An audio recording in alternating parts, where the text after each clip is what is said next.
قريبه اتحرك من بيته الساعة 12:30 ووصل المستشفى، بيقول وصلت لقيت بنتي فقدت الحياة، يعني فرقت الحياة وماتت. طبعا خلاص قال قدر الله ما شاء فعل وخلاص الله يرحمها. لكن لما اتفتح التحقيق في الموضوع وتم استجواب طبعا الناس اللي شافت الواقع دي، خصوصا ان في اقوال تانية كمان من البنات. بنت من البنات قالت ان هي كانت لابسه لبس البيت عادي ونزلت على السلم وما نعرفش راحت فين، فتحت الباب وخرجت ما نعرفش راحت فين. والبنت التانية بتقول ان هي سمعتها وهي بتستغيث بينا، بتقول الحقوني، وبتتدحرج على السلم. يعني انت الوحيدة اللي سمعتيها والبيت كله 5 أسر محدش سمع البنت وهي بتستغيث ومحدش لحقها؟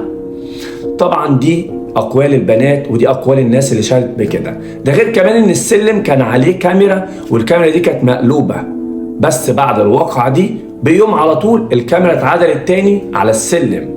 ومش كده وبس، لا ده كمان في اليوم اللي ماتت فيه النت كان قاطع. والبنت قبل ما تموت كانت حاكيه